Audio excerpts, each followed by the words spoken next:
Hola, hola, ¿qué tal? ¿Cómo están? Bienvenidos a RG 2023. Acordate que todos los días a partir de las 14 y después del noticiero de la gente hay informes especiales de todo tipo para compartir con ustedes. Estos son los temas del día de hoy. Hoy hablamos de los automedicados, que es una peligrosa tendencia que crece. Y además nos visita un profesional y explica los porqué del no de esta modalidad. Además, te contamos cómo se hacen los remedios. Hoy te vamos a contar la historia de 3 mujeres que hace muchos años comenzaron a automedicarse. 2 de ellas estuvieron a punto de perder la vida. Esta es la historia de una tendencia que lamentablemente crece, pero que es verdaderamente muy peligrosa.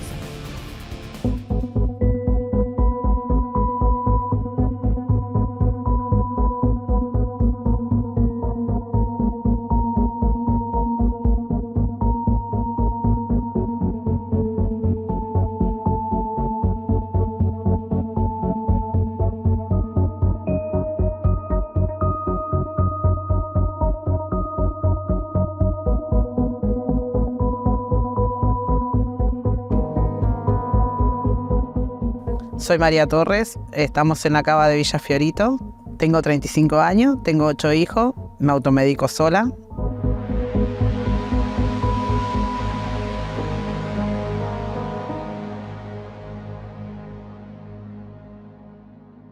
Me automediqué con amoxicilina, cefalecina,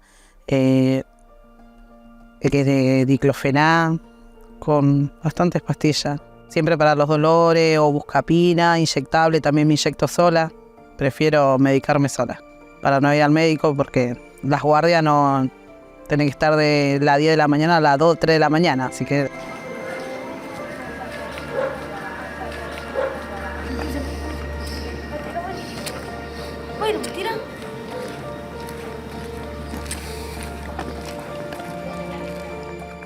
Tengo un esguince que me hice por salir apurada para llevar los chicos al colegio y bueno, no llegué ni a llevarlo, pero me puse la bota y me cuesta, no me puedo quedar quieta, así que me cuesta caminar, entonces me la saqué y ando con la zapatilla. Estoy tomando diclofenac para el esguince, pero bueno, va a ir mejorando.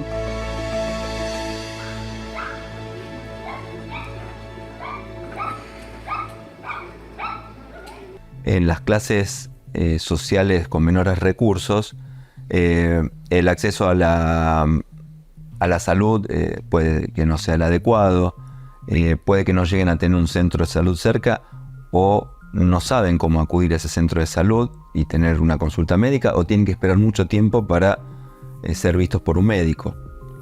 Entonces es común que recurran a remedios caseros, medicamentos que son compartidos por familiares o amigos y sin supervisión médica. Y esto los pone en mayor riesgo de caer en la automedicación, la autoprescripción y por supuesto que esto conlleva un riesgo para la salud muy alto.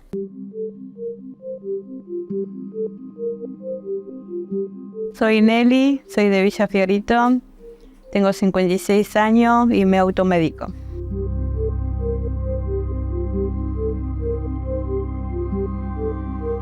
Tengo diabetes y tomo medicación lo que venga. Buscapina, lo que sea Sertal, ketorolac, amoxicilina, lo más fuerte, medicamentos, no sé.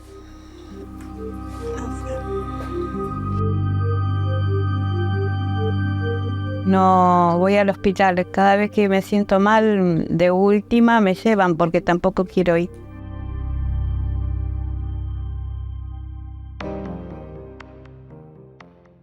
Alrededor de la mitad de la población, también en la Argentina, se automedica. La problemática mayor en ese porcentaje de automedicación es lo vinculado al uso inadecuado de antibióticos. Acarrea un riesgo muy alto para todos. ¿Por qué? Porque va seleccionando grupos de bacterias que se van haciendo cada vez más resistentes. Y nos está pasando que cada vez tenemos más bacterias resistentes a los antibióticos comunes. La mayoría de las enfermedades que ocurren en la población son enfermedades infecciosas, son de origen viral.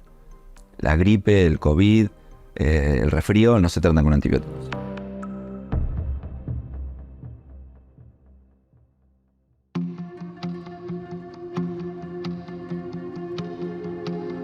Mi nombre es Wendy y tengo 24 años. Estoy en este hospital porque me automediqué. Yo vivo bajo estrés, presión, ansiedad. La medicación que me dan no me era suficiente para calmar la ansiedad y la presión y el estrés que sentía. Entonces hacía fotocopia de la receta y sacaba el doble de lo que podía sacar y tomaba más cantidad del ansiolítico. Tomaba alrededor de 40 pastillas diarias durante 1 año y 8 meses. Hay días en los que llego a tomar 420 pastillas, fue lo máximo que llegué a tomar en un día. Y así desperté acá.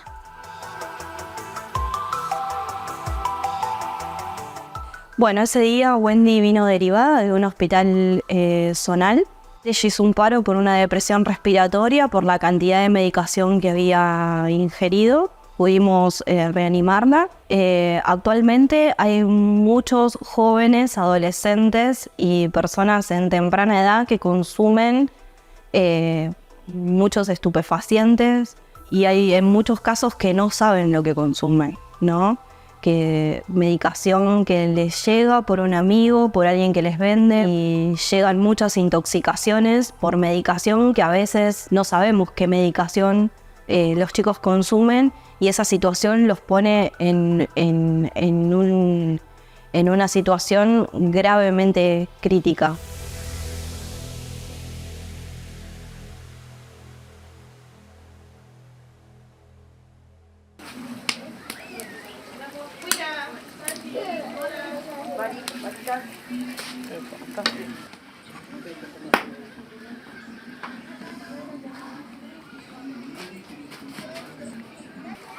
¿Cuánto quería más?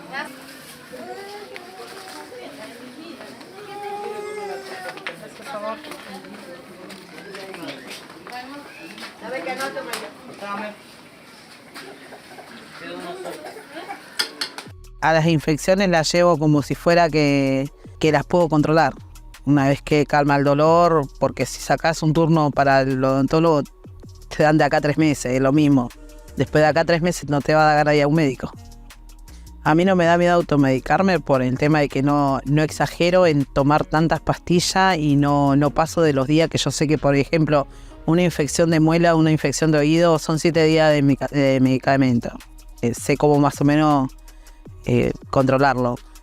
Si me llega a doler, no sé, el apéndice, me inyecto una buscapina compuesta y sé que es una sola y no me la voy a inyectar a cada rato.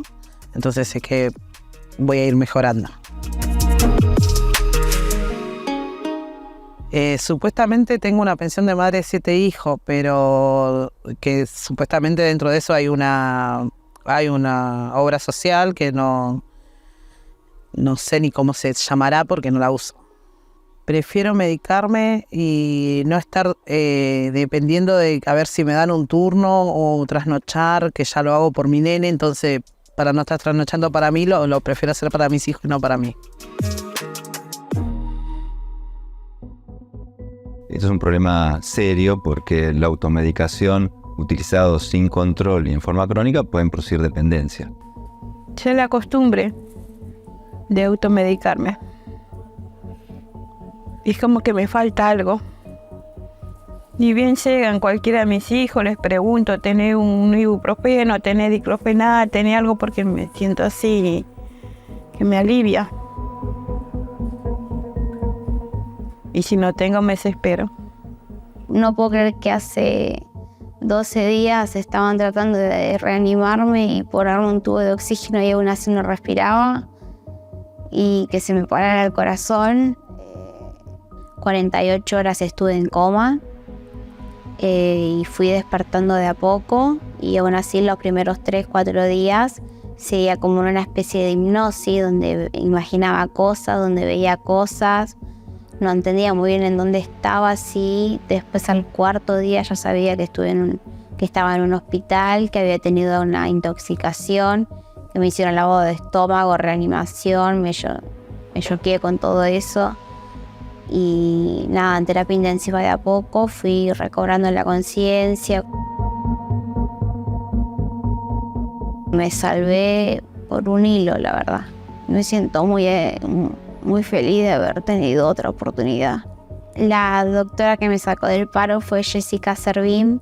Le debo cumplir el sueño de mi vida porque me dio otra segunda oportunidad para vivir mi vida.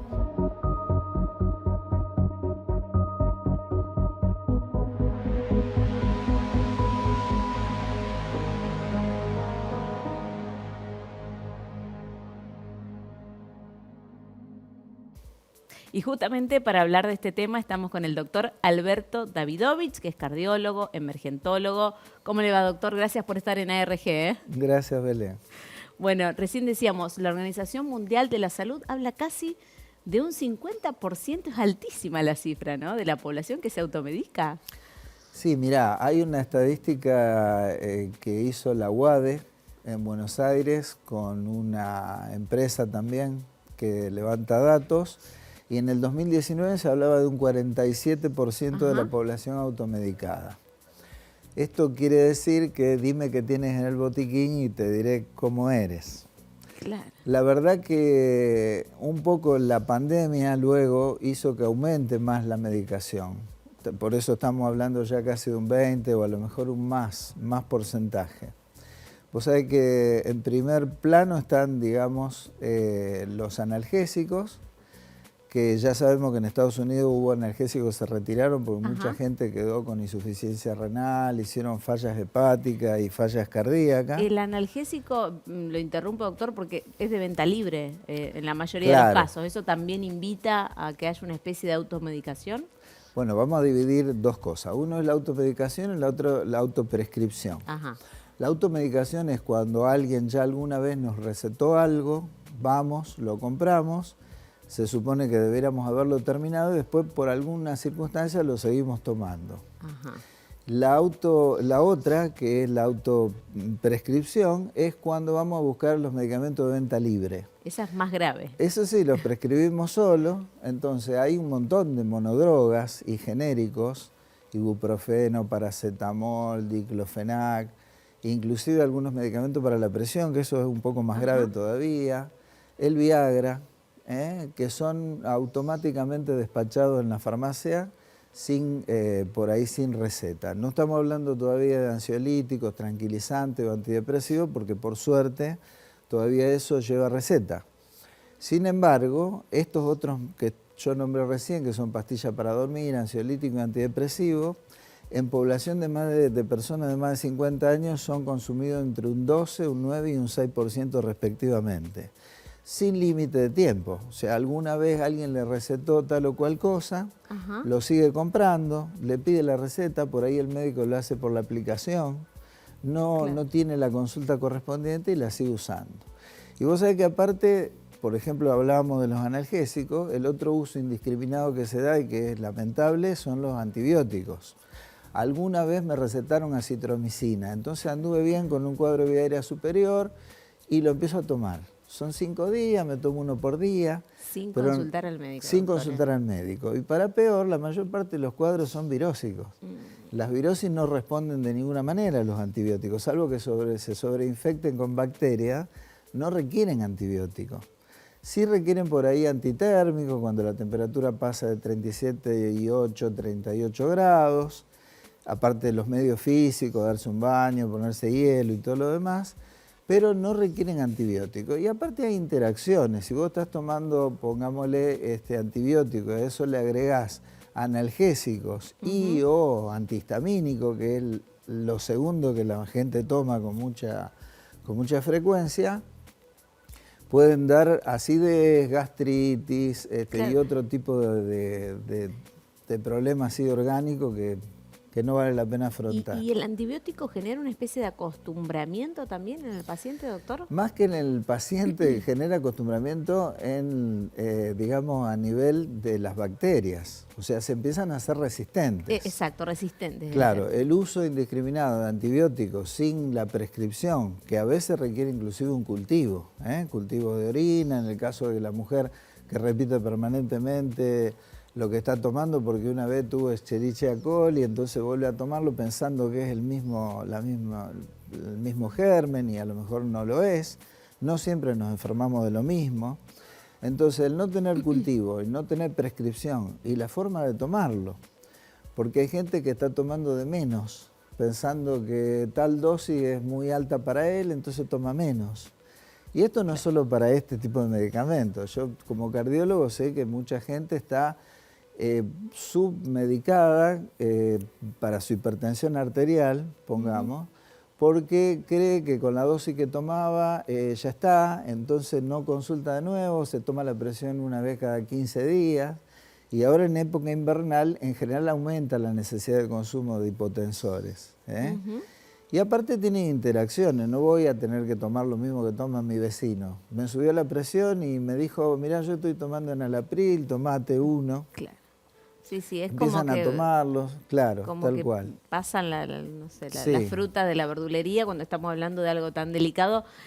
¿Cuáles son las consecuencias? Recién veíamos un informe, doctor, en el que de 3 mujeres, 2 estuvieron prácticamente al borde de la muerte. Digo, ¿cuáles pueden ser las consecuencias de lo que es una automedicación o autoprescripción crónica, ¿no?, en la vida de una persona?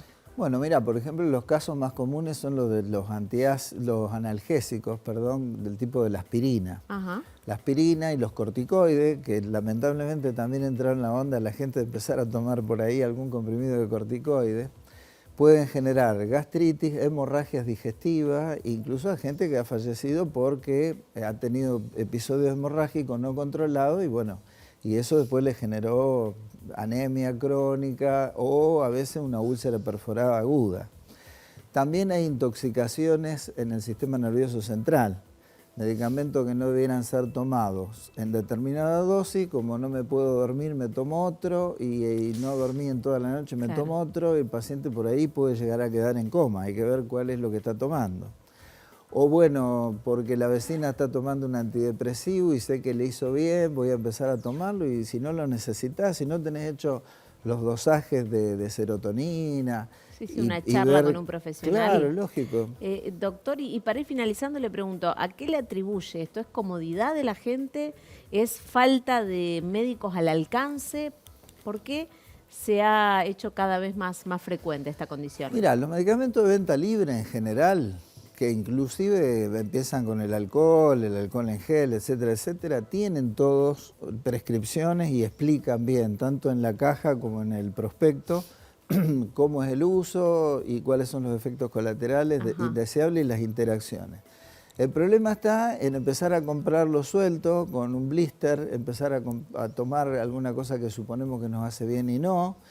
Y sí, las interacciones medicamentosas son muy problemáticas. Remedios que se usan para el ácido úrico interfieren en la absorción o aumentan la absorción de otros medicamentos. Claro. Pero aparte estamos también en la onda de las cosas naturalistas. Entonces, la herboristería y todo ese tipo de cosas también se vende mucho como venta libre en la farmacia sin saber si la necesitamos o no. Por ejemplo, las vitaminas. Está la onda de que todo el mundo toma vitamina D porque es antiinfecciosa, antitumoral, etcétera, y mejora inclusive el aparato cardiovascular. Sin embargo, si no tenemos un dosaje de vitamina y no sabemos si corresponde o no tomarla, no vale la pena. La vitamina A, tomada en exceso, también produce efecto en la piel, inclusive calcificación a nivel del cerebro, cosas que no son necesarias, que la gente lo toma porque sí.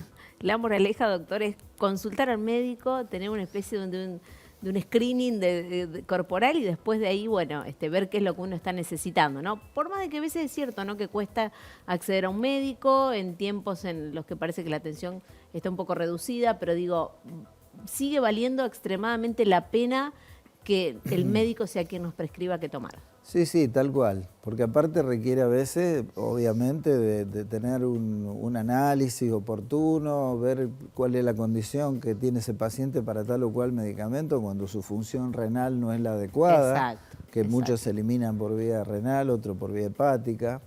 Entonces sí, esos parámetros los tiene que tener a través de un profesional. Y consultar. Tal cual. Doctor, muchas gracias. Gracias igualmente. Por a favor, ustedes. ahí pasaba la palabra del doctor Alberto Davidovich hablando acerca de esto, ¿no? De la automedicación, la autoprescripción y lo importante que es la consulta, sin dudas, a un profesional.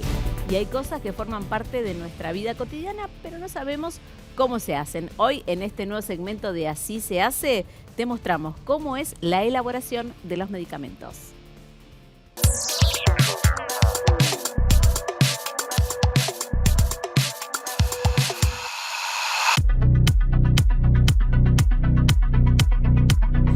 En esta planta nosotros fabricamos comprimidos para el control de la presión arterial. El proceso es un proceso que arranca con la recepción de las materias primas para luego ser trasladados, transportados al sector de fabricación propiamente dicho, que es el sector de producción de comprimidos.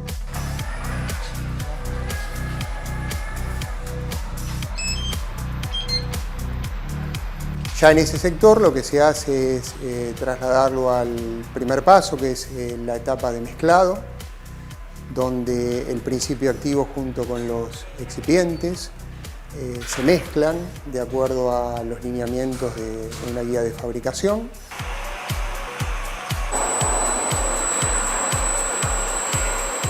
Esa mezcla se traslada al sector de compresión, que es la que transforma ese polvo, esa mezcla, en comprimidos, que es lo que reciben los pacientes, los usuarios. Terminada esa etapa, son trasladados al sector de blisteado. En este caso es en una doble folia de aluminio para darle la protección y la identificación adecuada. El producto, una vez blisteado, se recibe en cajas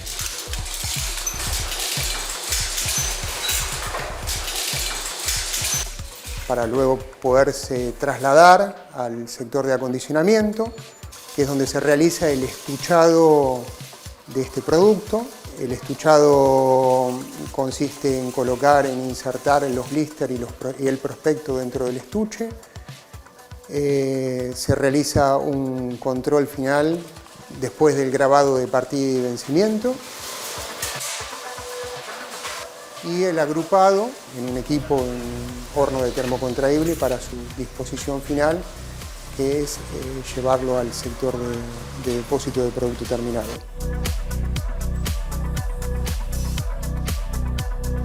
Me da mucho orgullo ver toda la planta trabajando y las máquinas andando. Y para todos nosotros es muy satisfactorio lograr que todo esto esté funcionando correctamente.